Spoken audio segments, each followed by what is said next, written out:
All right.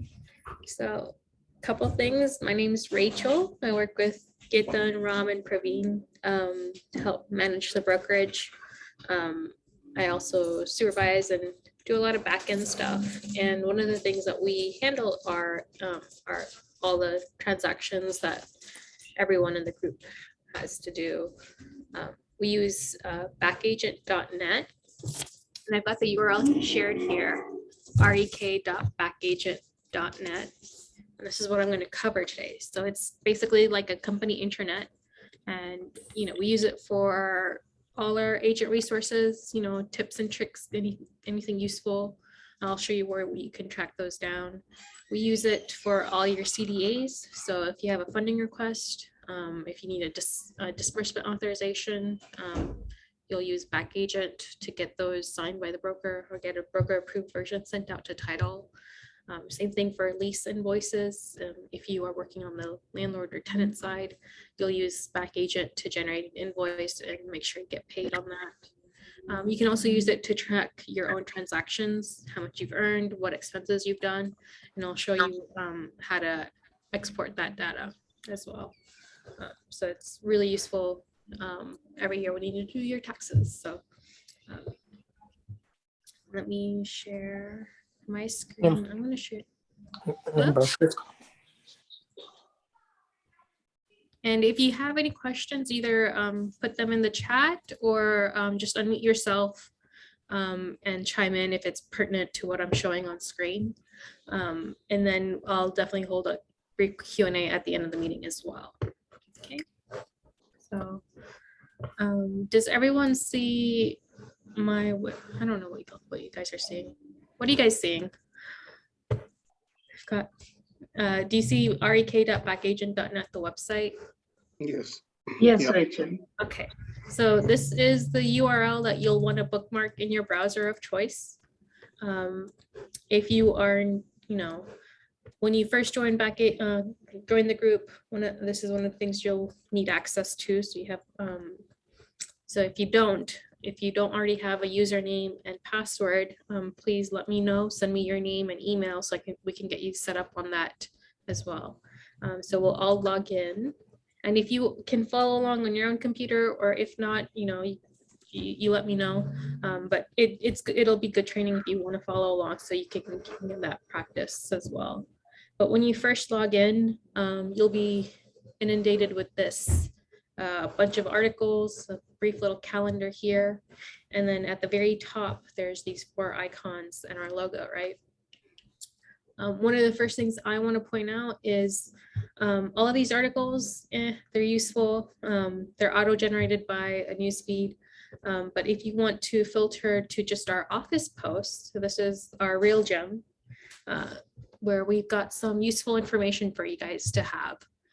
One of them is the first one is yard signs and super boxes. So if you are having a listing and you need to, and you're brand new, you don't have your own stock of yard signs, or you don't have your own super box yet, we do have the ability to to rent them from our office in Richardson. For those of you guys in Austin, we do keep some in the office as well. That's more on the honor system. So it's a smaller group out there. So definitely post in the WhatsApp group if you need to sign it. If you're in Austin, someone should have it.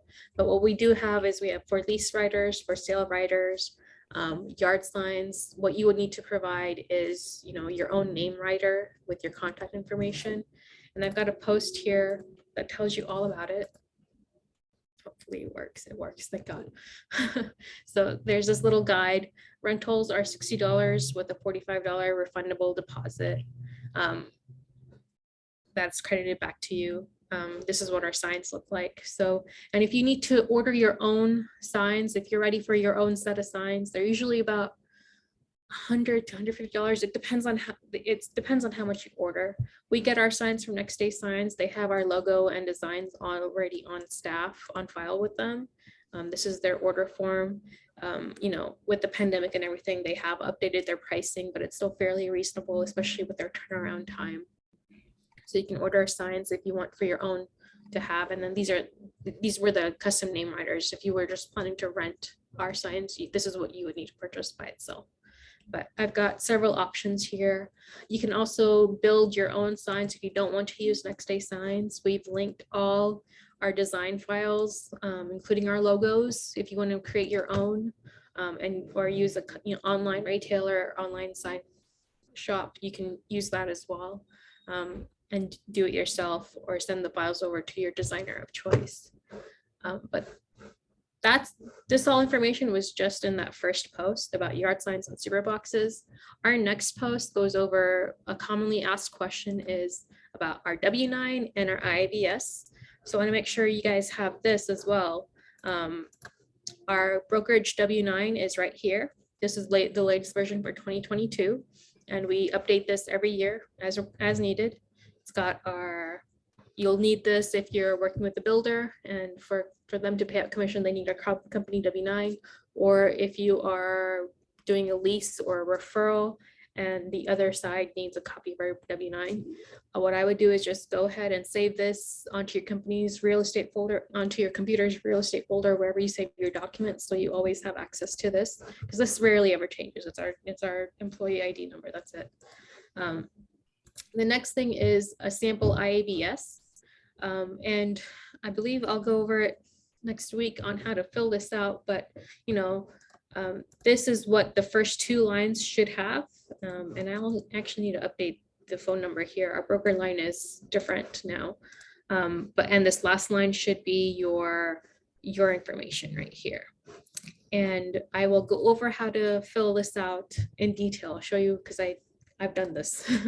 I got a recording of it. But the next, I think, most important thing for y'all is if you're new, or if you've already run out of your original set of free business cards and you need to order more, we've got two options. One, if you're brand new, you haven't gotten your first free set provided by this team, you submit your information here so we can order your set for you.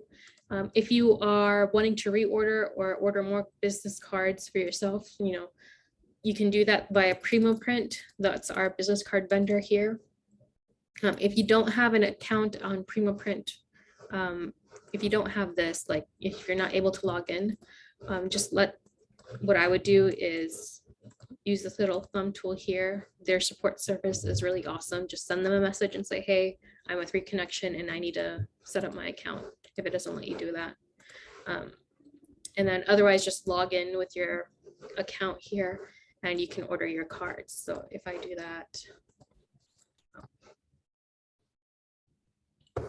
you click here, you go to ReKonnection products, and you'll see that we've got two types of business cards for you to order. And all you have to do is fill in your name.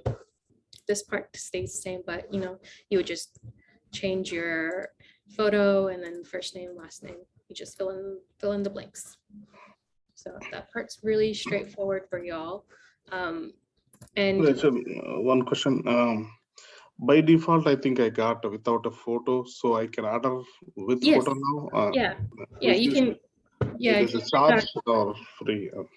Yeah, we've got two versions are pre-made, one with photo and one without photo. So if you want to order your own with photo, you would just choose the one that has the headshot on it, and yeah, you would just upload the image file. It's the same free of charge.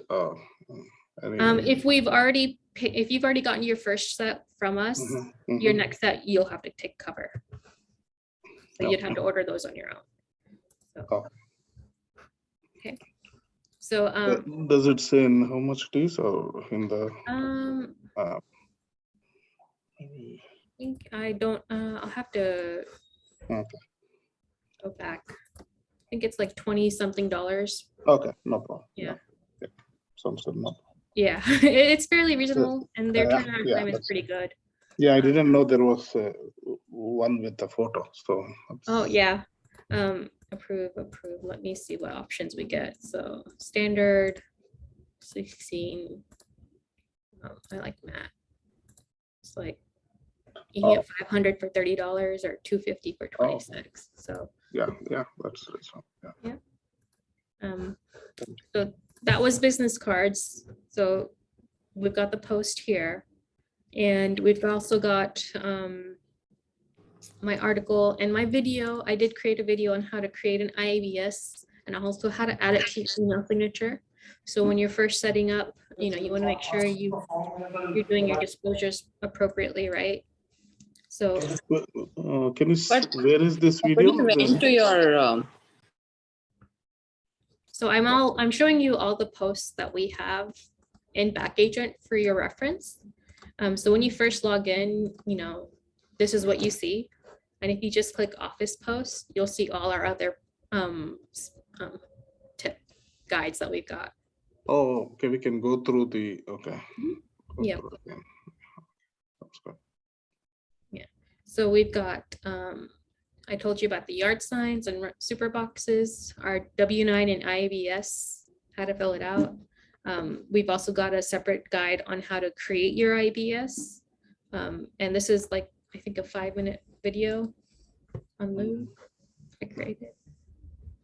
Okay, sounds good. It's just how to do it through zip forms. There's also a PDF version on Trek that you can download, but it just shows you in 5 minutes what you need on that IBS. How to order business cards if you're new or you need to reorder cards. And then here I've got a big summary of Backagent tips and tricks. So if at any point after this, you just need to look up a separate step or definitely reference this post, because we've got a bunch of short little video tips, you know, how to add agent instructions for your payment, how to make sure your transaction gets reviewed and approved. I also created a PDF step-by-step guide on how to add a transaction, and I'll go over the purpose of adding transactions in Backagent in a little bit. And we've also got a bunch of just tips and tricks to make sure to remember, just for reference here. But one of the reasons that we use Backagent is kind of like to compository of all our resources. And so in addition to these office posts that you see from the start page, right, we've also got at the very top these quick links. And these are kind of like shortcuts to our most commonly used resources as well. One of them is the first one is that Backagent transaction guide, that PDF that I just showed you. It takes you right there. So if you forget how to do something, you can always go back and reference that. The second one that we have is our transaction plan and agent guide. This would have been one of the very first documents Gaten would have sent out to each of y'all. And this is just our live version, but the first few pages go over the company, and then the next page is what transaction plans we have. So if you're looking to shift or update your transaction plan for the following year, you know, these are the options that we have available. Most of the new agents, they do start off on a transaction basis plan, you know, where it's a tiered system based on the sales price, the transaction fees, such and such. But we do have more experienced agents that tend to prefer a monthly membership where all their transactions are in a flat fee and they just pay a $75 monthly fee for that. And then we have some other agents who do unlimited, you know, they just pay a monthly flat fee and they have 0 transaction fee. So it just depends on your experience level as well as what you prefer. These are the transaction plans that we offer. And then it goes over basically, you know, into more detail about commercial, intermediary, agent owned transactions. So if you ever have a question about how much, you know, a specific type of transaction might be, you can always ask us. You can also look it up here. Mm-hmm. When you first join, there is a $150 onboarding fee. It does go over a bunch of things that's applied usually on your first transaction. And then there's some optional services that you can opt to join in on. One of those is if you want a branded email, your name at ReKonnection, that's an optional service. We use G Suite as our email provider, and their annual subscription is about $75. About $75. You know, optional also signs with your writers. You're not required to. We have the rental option for you. Business cards, if you need additional we give you the first 100 set, but if you run out, you'll need to purchase your own. If you get at that point where you would prefer to use DocuSign. We do have a subscription for that available at additional cost. You already have the ability to fill out, to write up your contracts and get signatures electronically through your zip forms service. But DocuSign kind of upgrades that a little bit, that experience. If you are planning to use, if you already have listings and you need some help coordinating those showings, for those agents who request showings, you can use Showing Time. It's $29 for the life of the listing. And if you have any questions on how to set this up, just contact me, but it's, fairly straightforward. It just helps if you're a listing agent, it's helpful for those buyers agents to use either through the app or through their phone service to schedule and reserve appointments. And then we've got more, more optional things about Zillow rentals if you're doing lease listings, Supra. I do want to mention, if you are in the area, in Dallas especially, a lot of listings use Supra boxes for access to homes, for access to listings. So if you need to join, you don't need a Supra key box right off the bat, but you do need a Supra subscription service, which is about $17, $18 per month. And you sign that, you join that through the Realtor Board, CCAR, or MetroTex. And what that does, it gives you that subscription allows you access to open Supra boxes, so you can unlock, you can get access to the key and then unlock listings. So if you see a listing that says it's the lockbox is on a Supra, just know that you'll need to have a subscription to Supra to be able to access that lockbox. So the question here, Supra key box, if I want to lease or I want to put up Supra key box. So the $85 to $100, is it per month or per listing? Or?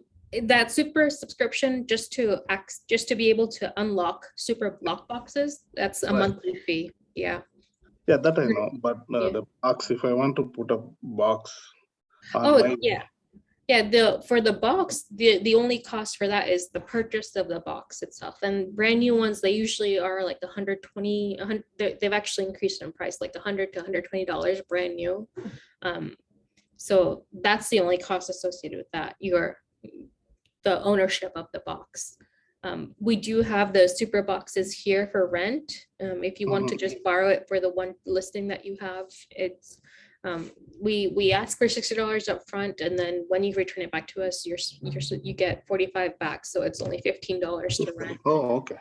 Yeah. That's what I want. Yeah. Okay. And my rule of thumb as in regards to Supra boxes, I own two, and I usually lend out one as needed. But my rule of thumb is if it's an occupied home, I prefer using a Supra box just because you can track better who's had access and when they've had access. But if it's, and you could use the same thought process for a vacant home too, since no one is there. But for me, I'm comfortable with having that system where I'll use a Supra for occupied homes at all times.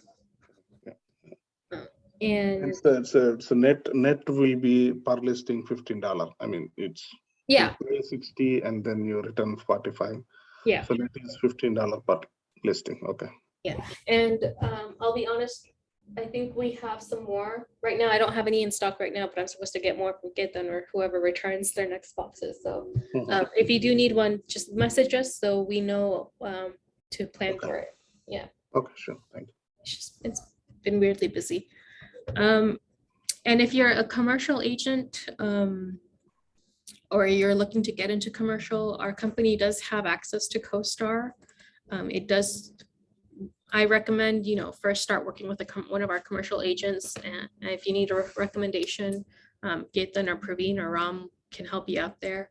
But CoStar is its own. I'll leave it to the brokers to explain CoStar and its fees, but it is pricey, but it's been well worth it for those who invest in it. One of the things that I want to make sure I cover here is on this last page. We covered Supra. I explained briefly about Showing Time. One of the things, the last one is the Backagent. So this is what I'm going to cover mostly today. When you first join, when you start using Backagent when you have a lease or a transaction, sale, purchase, whatever that's about to close, and you are expecting money, in i.e. commission. So whether, regardless of it, if you're doing a zero commission, you're waiting all of it as a favor, whatever, or we want to make sure you're tracking that transaction in Backagent as well. So that's what the purpose of Backagent for is. It's not just a repository for all our information and resources. We also use it for our transactions. So going back to this, I explained briefly about the links. We've also got something that's really useful is if you are in need of a rebate letter that you want to be able to edit and download, what you can do is download this copy. It's a document, and fill in the blanks. And if you need to have this signed off by a broker, just send it to admin@rekonnection.com and we'll get it signed for you. Send it through Zip Forms, the Authentisign, or through DocuSign. And we'll make sure it gets a broker signature on there. This is particularly useful at the start of a transaction or at an executed contract when you want to make sure you notify both the title company and the lender right off the bat that, hey, the buyer's expecting this much in commission, so they know to plan for it. But we have this template here, and then when we are sending out the CDA. Rachel, a quick question: is that buyer rebate letter, is that mandatory for all transactions, or is this optional? It's optional. It depends on if the buyer is expecting a rebate. If you've promised your buyer a rebate and it's this much, and also if they're working with the lender, depending on their financial status or however their loan is shaped, the lender might have to cap however the contribution, right? Okay. Sometimes you would send just an email, right? This is just a. Yeah, it's dependent. Yeah, Okay. it depends on how, it depends on the lender and the title company. Sometimes they'll accept an email. Sometimes they want something signed by the broker, Okay. or they want a formal letter like this. So we just have this here for your use. I recommend downloading this, download this as a document and save it on your computer. So if you need to use it, you can.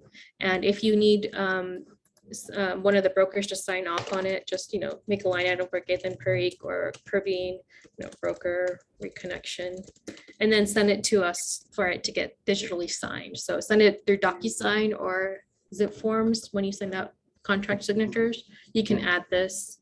And that would just send the signature request through there. So we'll send to admin rekonnection.com. Yeah. Okay. And let's see. So that was that agent rebate letter that I have there. One other thing I want to make sure you guys are aware of is, excuse me, our agent. We've got 2 agent resources folders. You can bookmark. All of these other links are derived from that resources folder, but I've just pulled them up here. So we've got buyer and seller communication templates. If you are like me, where I prefer having a template that I can, base my communications off of and then adjust accordingly, we've got so many of them here. There's a commission rate if contract offer, email templates, if you're sending out a contract offer for consideration. If you're doing a lease listing, this is what we have in our lease listing. Inspection company recommendations, lender information. These are just starting points for you to create your own library, right? So not all of these may be useful to you or maybe your style, but at least it'll give you some inspiration on how to shape things or how to word things as well. Offer letters to listing agents, a lot of these things. So you can always bookmark this or just come back to it in Backagent if you need to, if you want to reference any of that. One other item I want to make sure I point out are our sample contracts link here. So we've got Gaithan sample contracts, but we should probably update this. We've got a bunch of these listings based on specific transaction types. So there's a bunch of commercial contracts here that you can look into. If you're doing a farm and ranch or a land purchase, you can look into this. I know a lot of these are very situational. So if you ever have a question or would like us to review any of your contracts, just always send them to admin@reconnection.com, and then or ping us on the broker hotline, so we know we know to look at it, and we can give it the proper attention. We've also got lease contracts here for you to reference. There's a bunch of the important one. I know a lot of our agents do buyer contracts where they're working with buyers. So this residential purchase contract is highly relevant to y'all. These are just samples, example language that we would use, but each buyer, each seller has its own specific negotiated terms that they would want in there that you will have to accommodate. So this is just starting point A. It's up to you how to finish it and word it. And if you need any tips or tricks, always just contact us. This is what we're here. Or you can always put it in the WhatsApp group.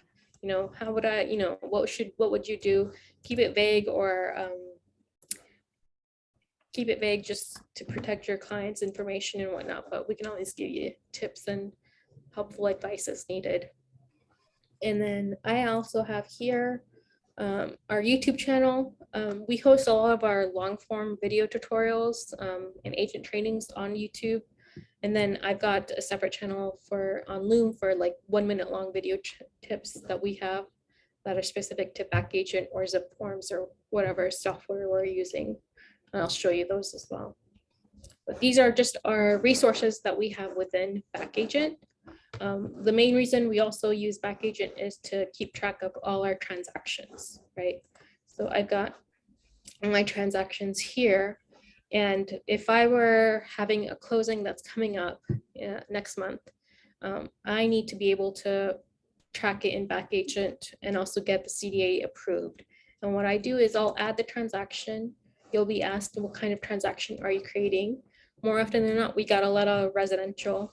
I do want to make a point that what can be classified as residential is if it's a sale or lease listing, if it's a sale listing and it's on a 1-4, or if it's on, if it's a lot and block contract, like land contract, but for a specific lot in a neighborhood or something like that, that's residential.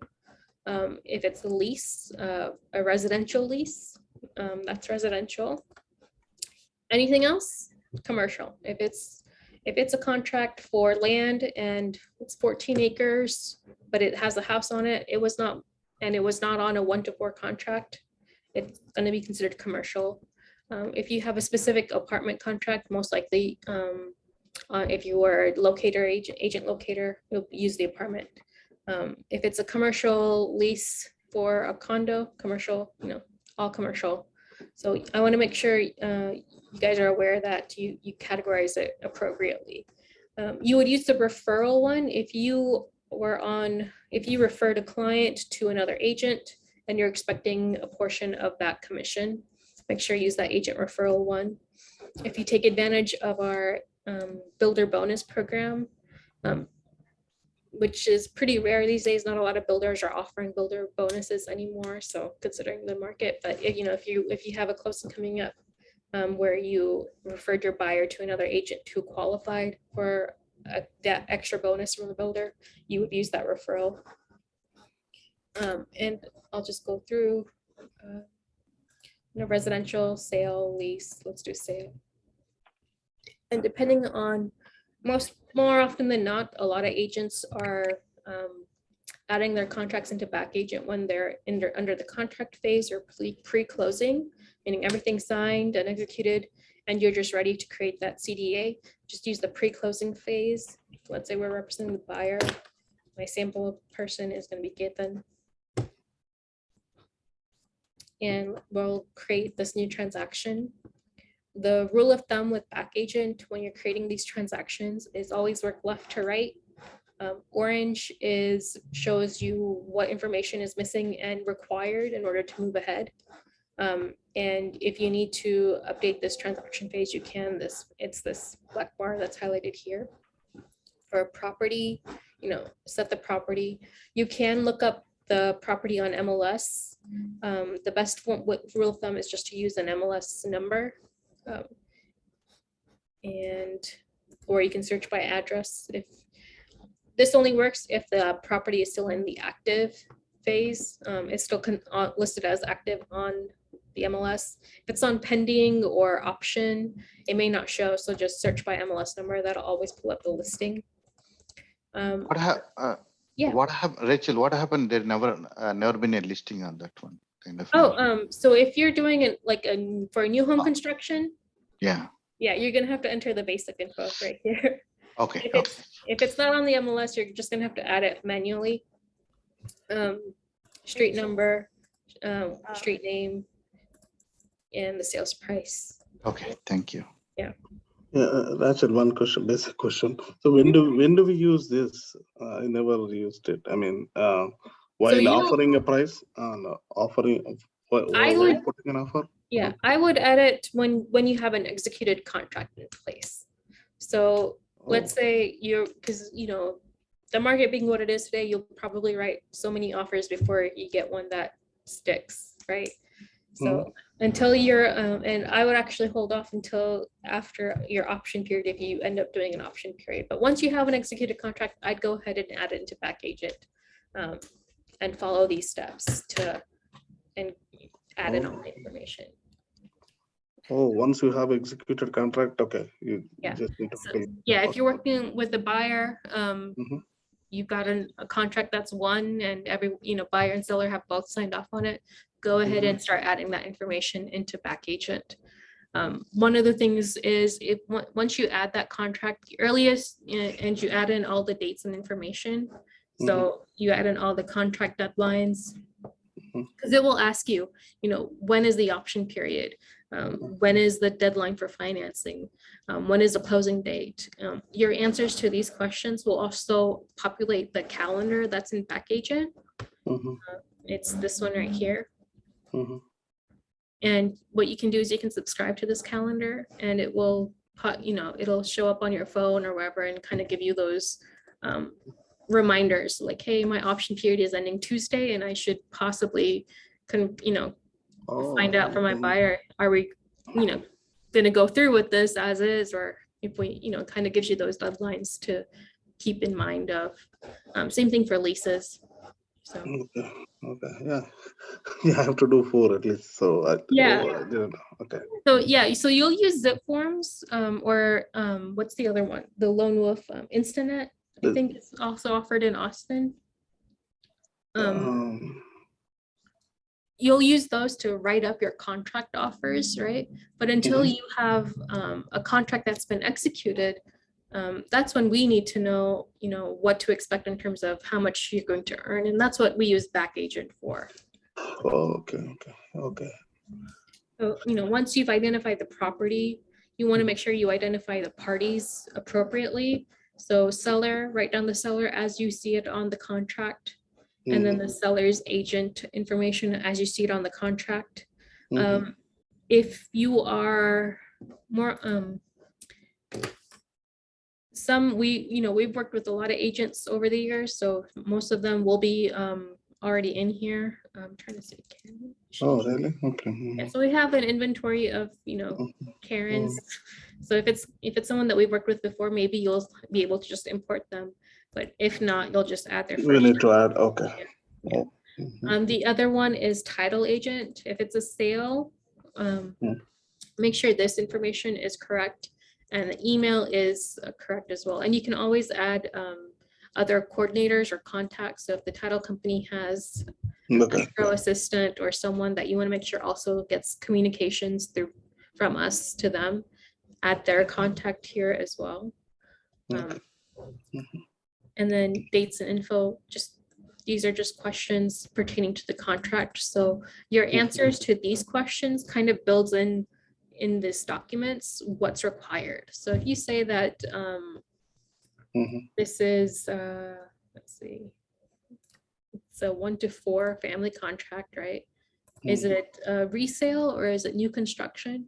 Your answer to this question will lead to if it was a new construction contract and you chose builder, the next question it's going to ask is, are they using truck forms or their builder forms? And you see how I have just two requirements here. If I say proprietary forms, it's just going to update the requirements, just meaning we just need the IABS and a copy of that purchase agreement. Is it mandatory? We have to put everything here? Yes. Yeah. So it's not a truck rule. It is. Is brokerage. Yeah. So it's the IABS is something that is always required when you're working with a prospect, a buyer, anyone you're going to deal with real estate for. They need to be presented with that IABS, and I send it out when I'm first working with them with a listing agreement or a buyer up agreement. So just this one is always required. As well as the purchase agreement. If you don't have a copy of the purchase agreement, let's say they worked with the builder, you can always ask the sales agent, can you forward a copy of the contract? They are bound to send it to you. They're not going to keep it private. You're the other part, you're representing the other side. So sometimes it's the builder ones are like 40 to 60 pages long, depending. So. Right, okay. Rachel, I do have a question here. Like if the seller and the listing agent, both of them, or listing agent and the buyer's agent, or from ReKonnection, who is going to enter all these details in the Backagent? That's a really good question. I'm glad you asked. Okay, so let's say buyer's agent is me, seller's agent is Anita. Are you on here? Yes, Rachel. Let's say we are both representing the same side. So what I suggest doing is you on Backagent will do your side of the transaction. You, if you're the listing agent, right, in this case, you would create a transaction just with the listing side. And when you create that funding request, right, you only want to enter in the chart, the commission information for your side of the transaction. Okay, got you. And then me as the buyer's agent will do the same thing, but only for my side of the transaction. Okay, got that.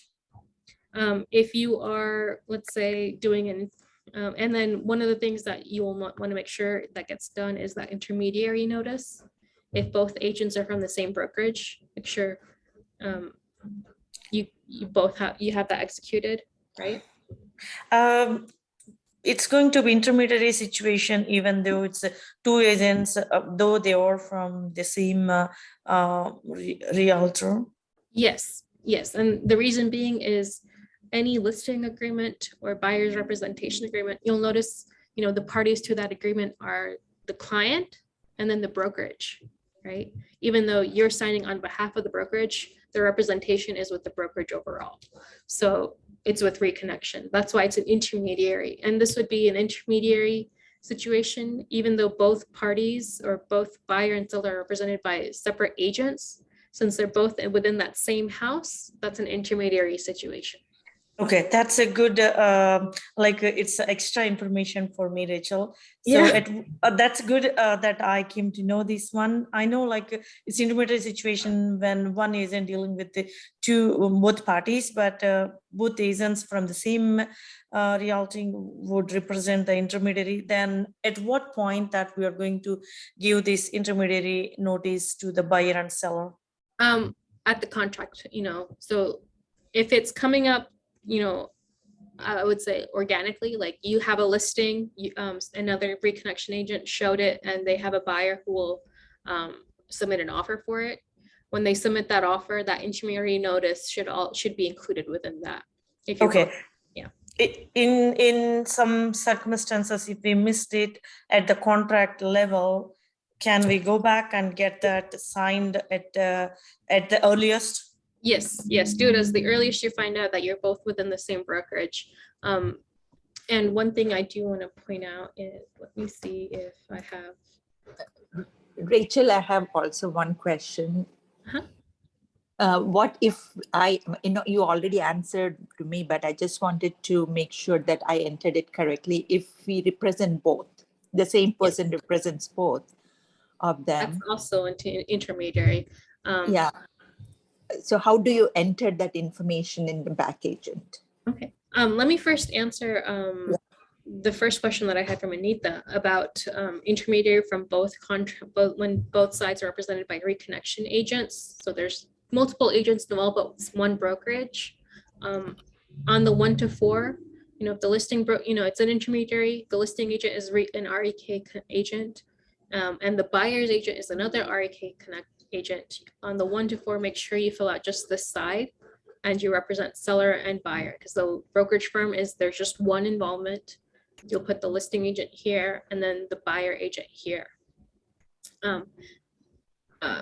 Rajni, to answer your question, on the 1 to 4, you'll do the same thing. Listing broker here, seller and buyer as an intermediary, just your information here, right? And on Backagent. So I think I might have done it wrong because I did both this side and that side both. Yes. So yeah, so in intermediary situations, the rule of thumb is the right side is the only side that gets filled out on the 1 to 4.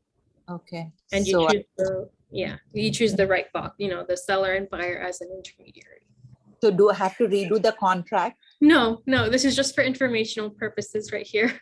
Okay, because but I just already. just going forward, just make sure to remember that. Okay? Okay. Rachel, I still have a question, like, do we go on that contract? Do we go with as intermediary, or do we go as a seller only as seller's agent? So this is if both agents are ReKonnection agents? Yes, both agents are ReKonnection agents. Buyer only as buyer's agent on the left-hand side, right-hand side. Do we select the first one or the second one, seller only as seller's agent? So if you look at it, it's 2 columns, right? On the left-hand side, you see the other broker firm. Right? We would not put anything here. We would only look on the right-hand column where it says listing broker firm, which is ReKonnection. There's only one broker firm involved, right? Right. And the second line is represents, and you choose one. And in your situation where there are 2 ReKonnection agents, or if you're the only ReKonnection agent and you're doing an intermediary, you would choose this first box, seller and buyer as an intermediary. Okay, if 2 brokers, like 2 agents involved from the same brokerage, it's going to be second one, right? Yes, it'll Seller be only as seller's agent. no, it'll be seller and buyer as an intermediary. You guys are both part of if there's only one brokerage firm, that's how intermediary works. It depends on how many broker firm are involved, right? And how many agents are involved. In your situation that you're describing, if there are 2 agents involved, and they're both part of the same brokerage, that's an intermediary. And that brokerage firm, that listing broker firm, is representing both of them as an intermediary. And then you further designate the listing agent is here. And then the selling agent name, which is the buyer, it's another term for buyer's agent, is going to be here. Is that? Okay, got it. The listing agent is the first one. Second one is the buyer's side agent. And this is only for intermediary. And then on Backagent, in your situation, on Backagent, you would create a transaction for your side only, your listing side. And then the other agent will create their own transaction for their buyer side, right? And you would only create a CDA with how much your side of the transaction, how much you're going to earn. You don't need to consider the other amounts for the buyer agent commission. That person will do it on when they do their own CDA, when they file their own transaction. Okay, that clarifies, Rachel. In case like we haven't done the contract as an intermediary, do we go back and get the signatures from both buyer and seller as soon as we know? Yes. Okay. And that intermediary notice, I don't know if I have it here.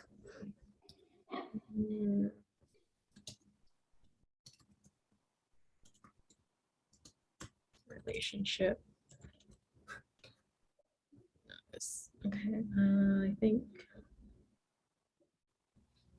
Do we need to get a sign on a form or any other form apart from the contract? Yeah, so it says here to seller and from the prospect. So this would ideally be done before, before the contract is executed, or when the offer is sent. But if you're doing it now, and you have a transaction in progress, go ahead and do it now. You would write down the property, the date, go, under this notice, so owner means seller or landlord, prospect means prospective buyer or tenant. The firm is representing the owner with the listing agreement. And then there's also a buyer tenant representation agreement. Rachel, you're showing us 1 to 4 contract. Is that the what? Sorry, I have 2 monitors and it pulled up on my, do you see it now? Yes, we are able to see it now. That's where I was confused, like, is it something else that Yeah. Okay, that's good. Okay, so this is the intermediary relationship notice. You'll do this whether there's 2 agents from ReKonnection involved, or if you're the only agent involved and you're working for both the buyer and seller, right? And the distinction will be made, broker will or will not appoint. This means that if you are representing both parties, the box should be checked, will not appoint, right? So and if there are 2 agents involved and they're both ReKonnection agents, you write down who the listing agent is, the seller's agent, and then who the prospective agent, the buyer's agent is here. And both buyer and seller will need to sign. Okay. So apart from the 1 to 4 contract notification of the intermediary situation there, while on the right hand side, we're also going to add this intermediary relationship signed by both seller and the buyer. Yes, and when you do that, and you in Backagent, when you're ready to file and get your CDA, from us, you'll add your information and on your side of the transaction and the other side. And Backagent will recognize if you're autofilling another ReKonnection agent, it will recognize that the seller's agent is part of the same firm. So if I do Alexa, she's another ReKonnection agent, it will automatically recognize that, hey, we needed that IAB, that intermediary notice. So Got it. Sorry, I don't know why I've got scribbles here. Okay. But your answers to these questions here kind of builds into what documents will be required for your transaction. So, and also Rajni mentioned, what if you're representing both the buyer and seller as the buyer's agent? If you're the only agent involved in the transaction, let's say add seller's agent, Rachel. In that situation, when you're the intermediary and there's no other agent involved, right? I would let me add a new transaction and show you what I mean. Residential, sale or sell listing, pre-closing. When you are going into the transaction setup questions, it'll ask you which party do you represent. If you would want to make sure you check seller and buyer, both sides of the transaction. Who's the seller? Let's get them again. And create new. What'll end up happening is you're going to be both the seller's agent and buyer's agent. You would add your buyer's information, your contact, title. There's just going to be one transaction involved. So Rajni did that. Yeah, I don't think so. I did that. I think I may have to go ahead and can we delete it or edit the one that we have, or do you have to create a whole new one? So if it's a transaction that you're still working on and you want to cancel it, you can always, the cancel button is right here on the first page of the summary. Okay.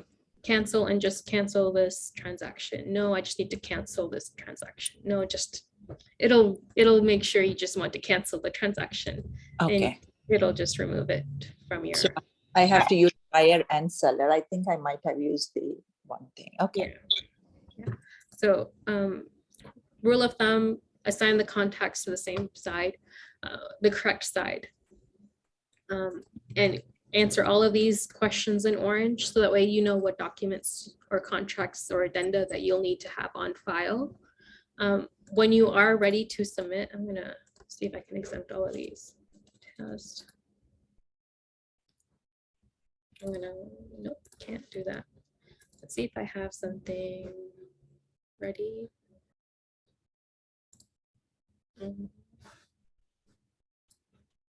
I'll just go through and do these. Bear with me. I'm going to attach some dummy folders, some dummy files. and hopefully that'll work. So I can show you the next part of this. And save. When you need to attach a document, you attach document, it gives you two options. You can upload a file from your computer if you have it already saved. And then there's this other option, view a select a file from your inbox.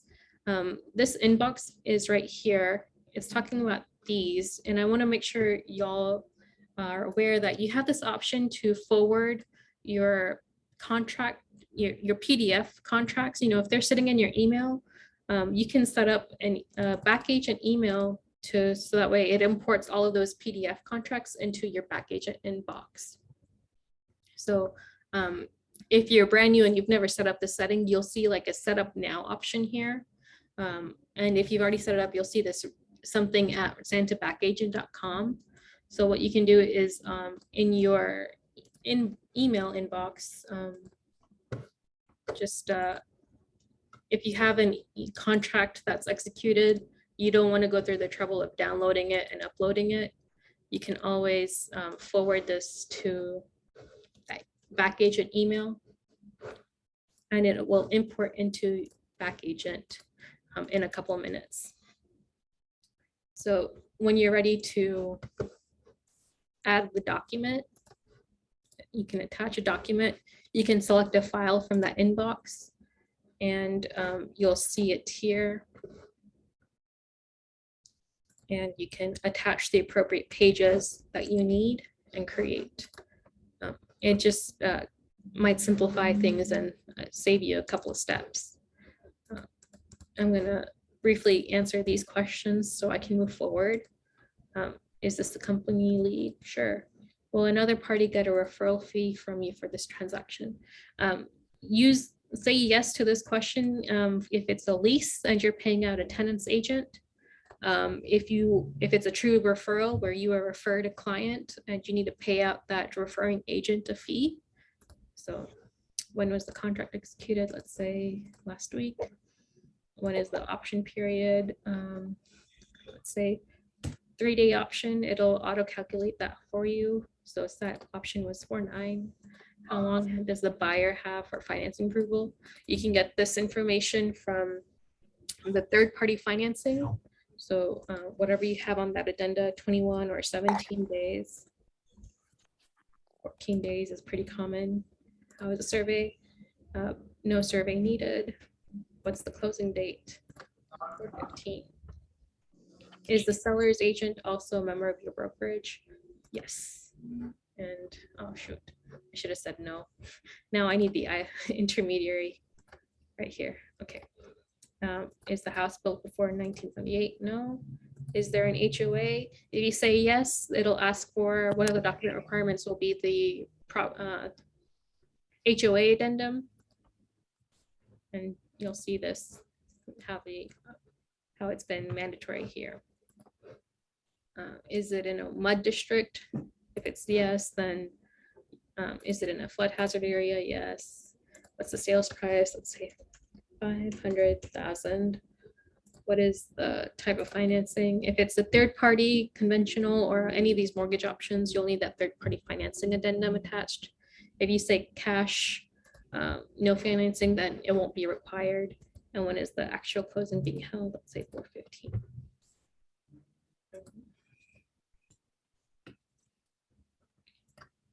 Yeah, it's not represented. There we go. And title company will be Alicia.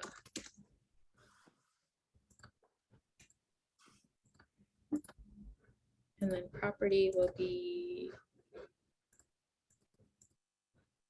show my listings.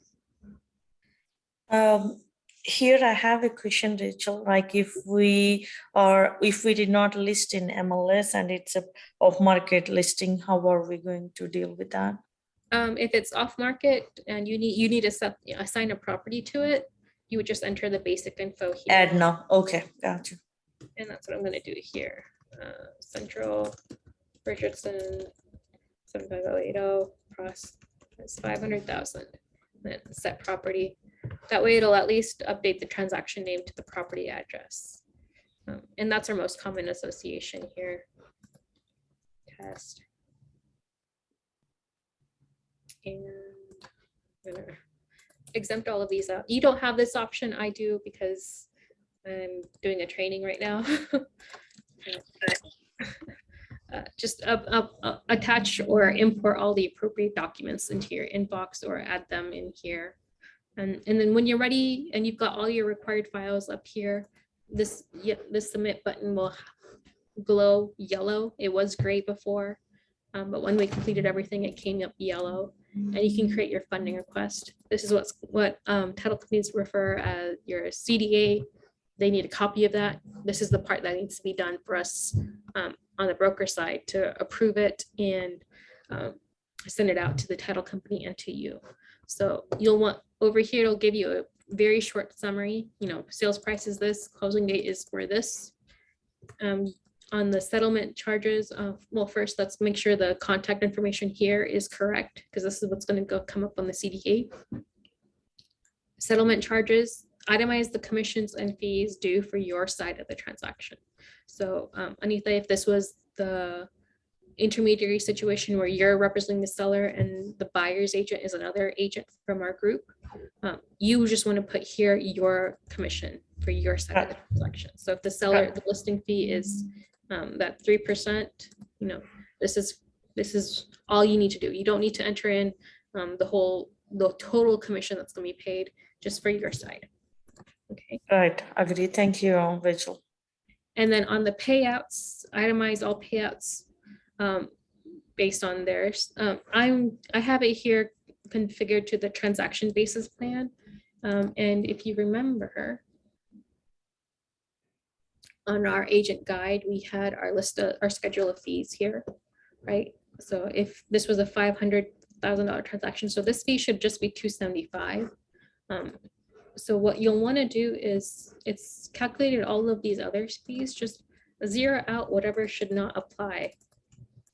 Don't leave it blank, just zero it out. Because if you leave a space blank and you go to submit, it's going to say payment amounts are required. So just zero it out and create that funding request. And Here, I have one question. If you go to the pay option in the documentation, you can pay like ReKonnection at the bottom, comment section, right? Directly pay ReKonnection this much and right? Yes. I have one question. If you want a direct payment, right? If you want to give a routing number and bank account, right? We want to give that. How secure is this kind of? And I just want not very secure. So if you don't feel comfortable having your direct banking information here, either leave your mailing address or put in your contact information. If I don't see agent remarks, like agent instructions on how they want to pay, I will usually approve transactions and add the remarks here. Please contact agent or their payment instructions. Okay, great. Yeah. You'll want to be proactive about this with the title company because they do so many closings in a month. They may not have time to contact you specifically for how you want to get paid. They may just send the full commission to the brokerage or mail your check to our office. So that's good. Yeah, that's good. I have only question, right? Yeah. If I enter like a routing number and account number, right? How secure? Yeah. So we'll have ours. Anyhow, right. Yeah. But if you want to add, I've seen it where some agents will say, please send, mail agent check. That's correct. And then enter their home address here. Yeah. Or a commission to be picked up at closing or funding. Yeah, I'm good with the check. Only like, if you give account number, I was little concerned. Yeah. Okay. Thank you so much. I've seen this. So, and I tell my closer, hey, I'm going to, and they'll usually email, hey, how do you want to be paid? Some will hold it at the title office if you want to pick it up from their office, or they'll mail it to you, or if they have a wire authorization form, they can wire you the funds directly, but usually they'll want that signed off on. So, but when you're filling out your CDA request, your funding request, make sure you make a note of how you want to be paid, whether it's through mail, pickup, so we know to put it on the CDA. So Rachel, I have a question about these plans. I mean, do you need to stick to the plan, or you are allowed to change, let's say, monthly plan and then to yearly? We allow How changes on an annual basis. So Okay. every January, we'll publish the updated plans and, what we've got going on, and you have the whole month to change it. But we do ask that everyone stick to it for the full For the year. full year, okay. It just keeps it fair too. Right, yeah, because. But what I recommend, if you're just starting out, you're not sure how it's going to go, just stick to the transaction basis and then reevaluate at the end of the year what you want to do. Yeah, sounds good. And two things here: funding method, how will you be paid at closing? If you choose table funding, this will authorize the title company to pay you separately and pay the brokerage separately. This is what we prefer because you get paid faster. Mhm. But if you choose standard funding, the full commission will be sent to brokerage. And there is going to be a delay. Either they FedEx or snail mail their commission checks, or if they already have our information on file, they'll wire the commission to us, and it just takes us a couple days to send it back out to you. You're part of the commission. Of course, with some title companies, it's no longer an option for them to split the checks, like Lennar Title. Who else? Most of the builder title companies, they don't split commissions anymore, and they'll just send one check to the brokerage. So that's just something you'll have to plan for. But if you do have that option, always choose table funding, so the title company can send your check directly to you. And then what we'll do is we'll create that funding request. Rachel, I do have a question. Like when we are giving the rebate to the buyer, so where are we going to choose that here? Like we are giving a letter, like take this amount for buyer's commission approved by the lender, but how we are going to represent here in our Backagent? Oh, so if you need to, how do I clear out this? 1 second, it's gonna bug me. Looks like someone is. I know, I don't know how to remove it, so we'll deal with it. But what you're talking about of how to, like, if you're doing a rebate to a buyer or Right. even a seller or whatever it is, there's option, add a payout, and then there's contribution to buyers, what you're talking about. So you'll want to put the max rebate you're gonna authorize. So let's Where say, are you choosing it here? oh, sorry. Like I see Right. add a payout. Yeah. Let me do this. In the drop down box here, Rachel, in the drop down box, you can pick that one. All right, do you guys see my funding request page? Right. Okay, We see. the lines are gone now. Okay. Okay, so there's this drop down box, add a payout on the funding request page form, and you'll choose the contribution to buyer. And here you'll put the max amount allowed by the lender if you know it. I'll be honest, a lot of lenders will at the very last minute say, oh, this amount needs to be changed. Like, let's say you're right off the bat, you're telling the lender, hey, I'm going to be giving $5,000 to the buyer as a rebate. And that's what you put on the CDA. That's what gets approved. And then at some point near closing, you find out that the lender only allowed $4,999.99. I have gotten this. So if that needs to be changed, what I want you guys to do is say, if you get an email from the title company, sometimes they'll contact us directly to update their rebate line item here on the CDA, and we'll do that just by itself. But if they contact you and you want to make sure it gets done, just send an email to admin@ReKonnection.com and say, subject line, update funding request or something to that effect, and tell us what line item needs to be changed. And it's faster for us to change it on the back end and send it out directly. And if it's just this one thing that needs to be changed, any changes to this buyer contribution, right? So if it's going to be $4,500, that's going to be allowed. It automatically affects how much commission you're going to get. So yeah, our fees will stay flat, but any changes here will auto reflect here. So we just need to know what changes so we can make that. And then make sure you answer, once you've saved your funding request, make sure you continue to click this button, continue, and answer these quick review questions. And submit. And give us about 2 days.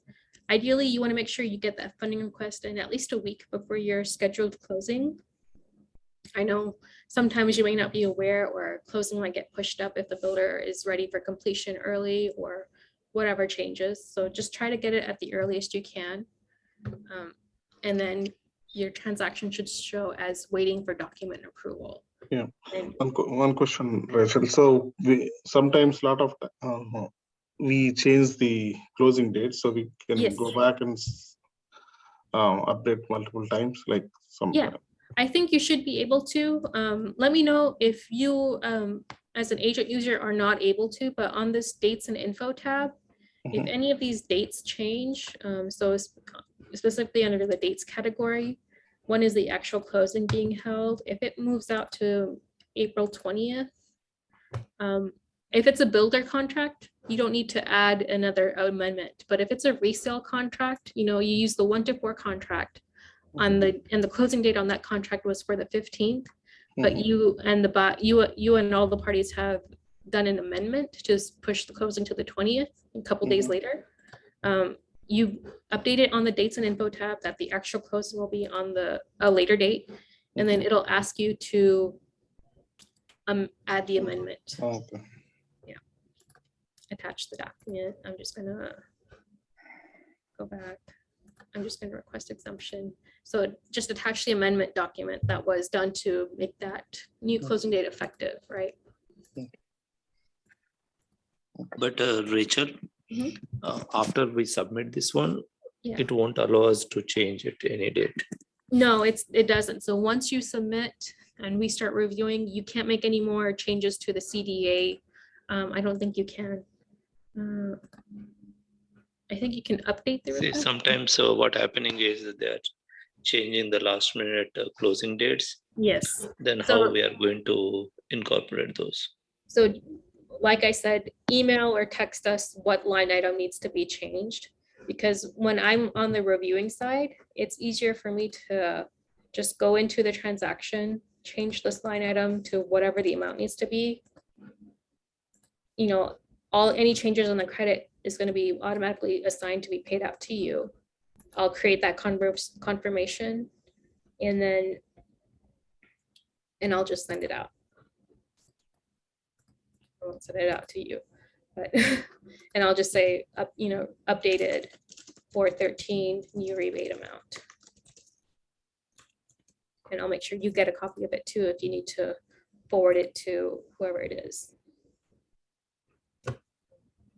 What you'll see, if you do have a contribution, if you're doing a rebate, when you add that line item for the contribution to buyer, it will auto create this contribution letter for buyer, and we'll send a copy of that as well. It's when we send out the CDA to the title company, they'll get a copy of it. You'll also be assigned to get a copy of it. It reads as such. This is the example that they get. They'll have Gitan's signature on it. We are asking Backagent if they can update it so that way if there's an unused rebate, or it gets applied, if they can apply it towards the sales price as well, or if there's an unused rebate, that's a work in progress with Backagent and their development team. But if we can change it, we'll accommodate that to include not just closing costs and prepaids, but also sales price. But this is the copy that satisfies the title company's needs to make sure it's broker signed. And if you do need to change it, like I said, it's faster to just send us what the change needs to be. And that way we can just edit it and make that change and quickly send it out rather than sending it back to you. If I send this back to you, I'll get this notification, this could not be approved, please review, right? And yeah, you can make all the edits you need to do. If you need to make significant changes, start all over, whatever it is, yeah, ask us to send it back to you. But if it's just a quick line item change on the rebate, it's faster to just tell us what the new rebate amount is, what property it's for, and we can send it out. Does that make sense? Or any questions about that?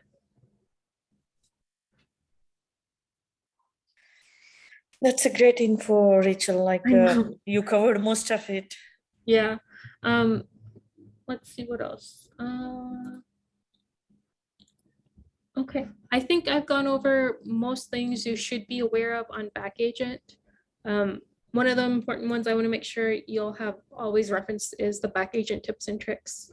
Don't forget to add your instructions for direct payment. I think Gideon and the brokers, they sent out an email about what to do if you need to, just a bunch of helpful line items to keep reference for. So we've put it all here for future reference as well.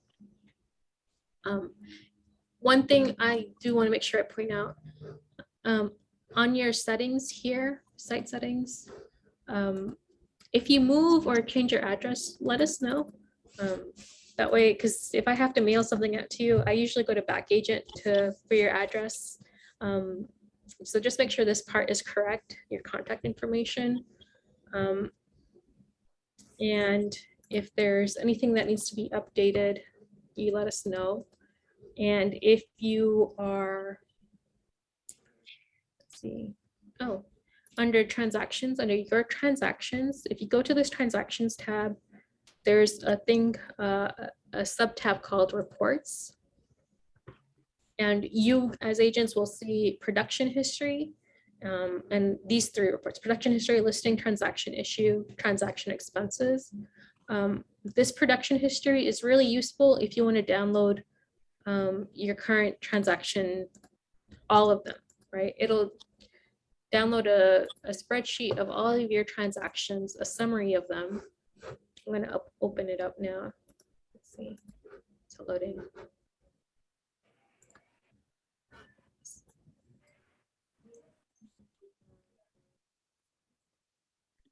Where did it go? Hold on, guys. Let me see where my file went. There it is. Okay.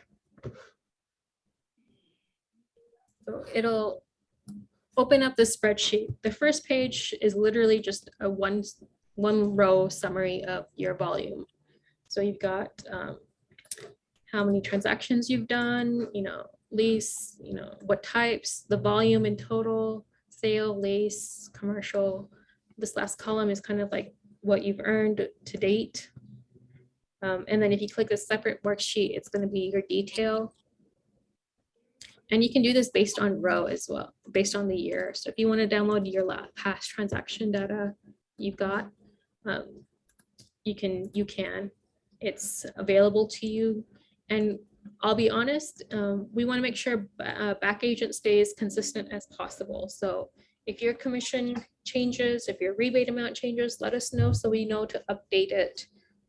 Because at the end of the year, we'll be using this data to generate your 1099. So if there's anything that you got paid on that wasn't in Backagent, it's not going to be reflective in your 1099.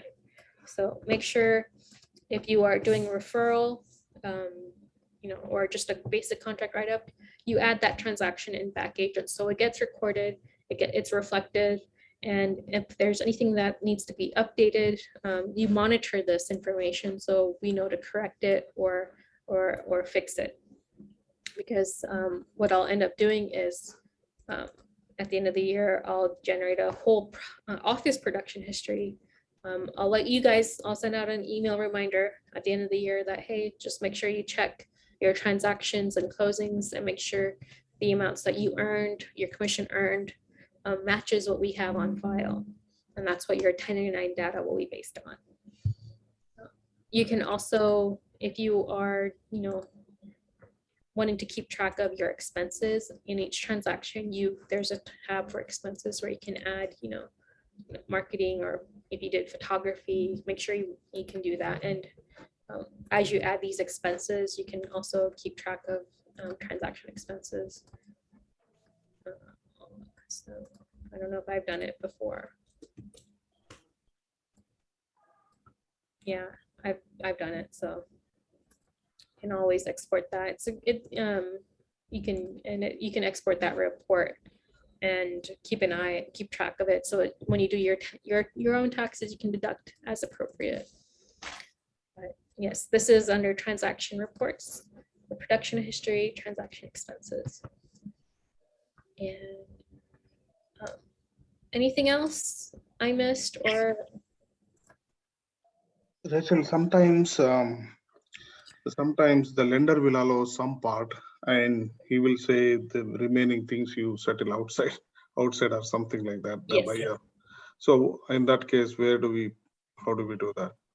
So when I remember when I was saying, I was showing you like if we need to update the transaction, the CDA amount, the rebate amount, Yeah. anything Yeah. over here is what you're going to put that's going to reflect on the settlement statement or on the closing disclosure. Okay. And, so if the lender reduces it to 3,000 as the max rebate, that's what's going to reflect on the settlement statement.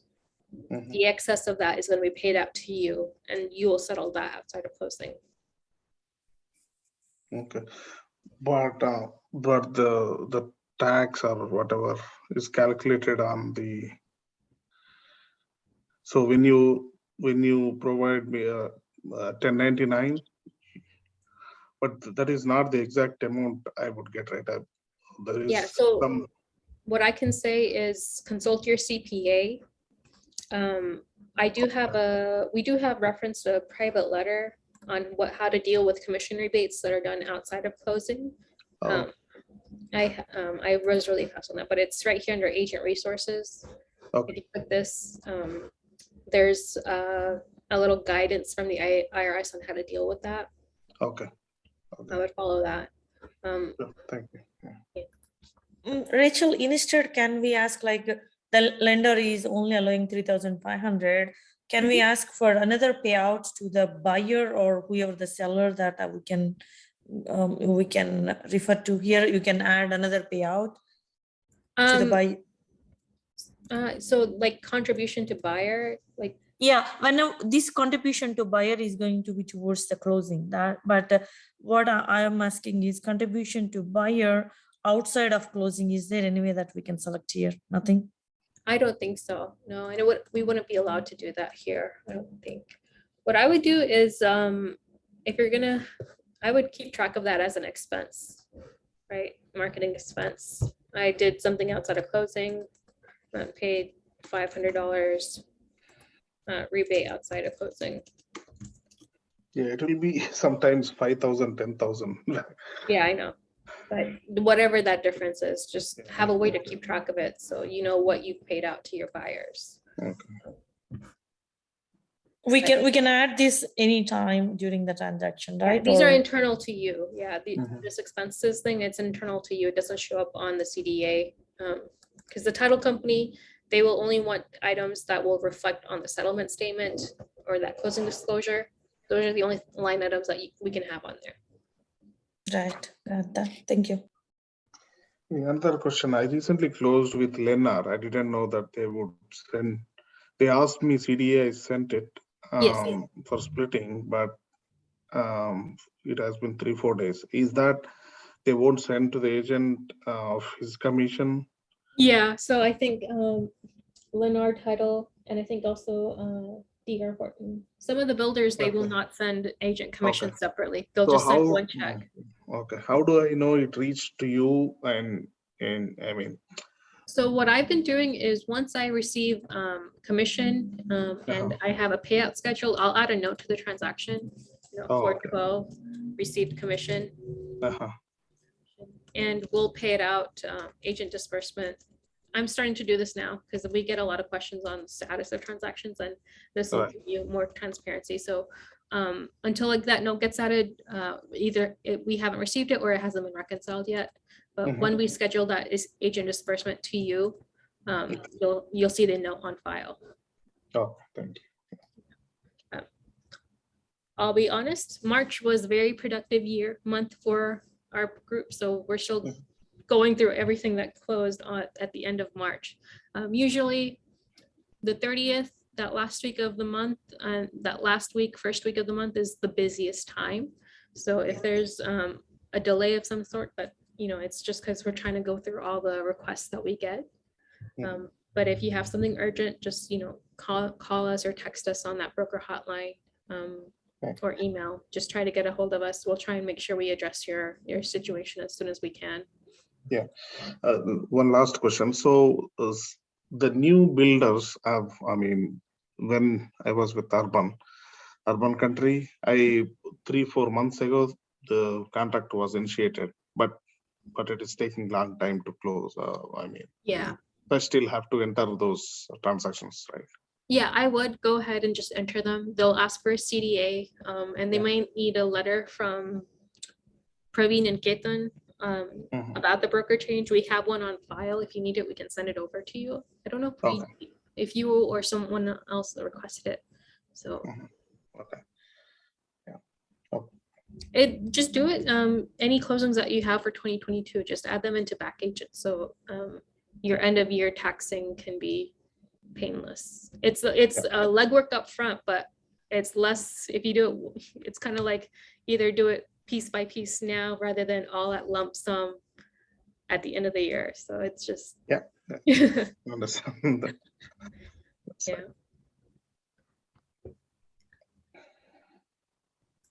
Any other questions? We kind of went over, but I think we covered a lot. I And- have a question, but it is regarding the listing which is cancelled. Okay. So one listing is cancelled. So what happens after that? When it will be deleted or something? Okay, so if you have to cancel a transaction, let's say you have a listing that's canceled, it's on the MLS. On the MLS, and when it was cancelled, after that, the landlord decided to go by the Zillow and he rented out the property. So I'm still receiving calls from different agents because they think, as usually I also call cancel. So they call this is cancelled. So couple things to make sure of. First, when you do have a listing, you have a listing agreement, right? Mhm. So on that listing agreement, if it's an early termination, because my listing agreements are usually a period of 3 to 4 months, but if the landlord decides to cancel within the first month, I have a clause in mind like, hey, if we decide to cancel this, there's going to be a cancellation fee of X dollars, whatever that is. So if you need to cancel, one of the things you'll want to do is execute the termination of listing Mhm. agreement, Mhm. right? Mhm. No, the termination, because this amends the listing agreement. Until this is done, you technically still have the right to terminate, to list and advertise that property. And if this is what the landlord wants to cancel, enter, have this executed between you and the owner. If there's any fees for services, so if you paid for listing photography that the owner is supposed to pay for, normally these would have been covered when the property closed, that on funding, but it's early termination, so account for all of this, make sure they agree to it, have it signed. Okay. There is any penalty if I don't do anything? It remains cancelled on MLS. So for us, we need this on file so we can cancel it on MLS. You as an agent don't have the, all your listings are technically ReKonnection listings, or if they were, right? So for us to cancel it, we do need list termination agreement, so we have it on file. Makes sense. Yeah. Okay. So send us an email with that termination of listing agreement, Mm. and then the MLS number, so we know to take it off market. Okay, thank you. Yeah, for now, I would put it temporarily off market so you stop getting calls about it. But it won't be fully canceled until we have to cancel it or the listing expires. Okay. Yeah. Sure. And then if you need to cancel the transaction, I showed it earlier, but it's just on that summary page, cancel. It'll say, do you have an executed contract that needs to be terminated? Meaning, let's say it was a sale listing, you had a buyer, the buyer canceled, that's when you would have a yes, I have an executed contract.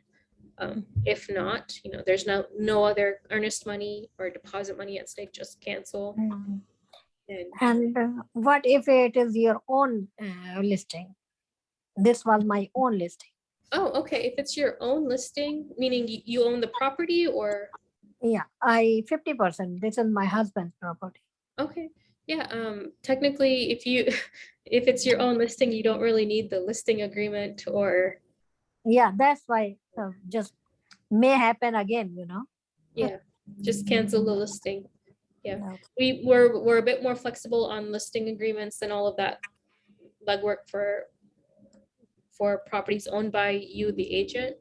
Mhm. But if it was, let's say, owned under an LLC, and you have like a 10% interest or a 15% interest on the LLC, Mhm. if you're not the signing authority, if you don't have that signing authority under the LLC, make sure you get a listing agreement with whoever has that authority within the LLC. Yeah, okay. But yeah, just send us an email with the MLS number. Mhm. Sure, sure. And that way we can get that sorted out.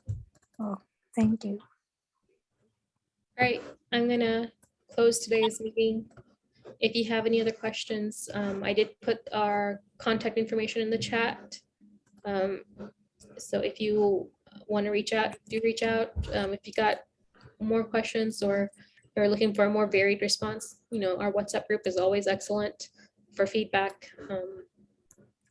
and referrals. Thank you so much. Thank you, guys. Thank you. Thank you. Thank you, Rachel. You're welcome. Thanks, everyone. Bye, everybody. Bye.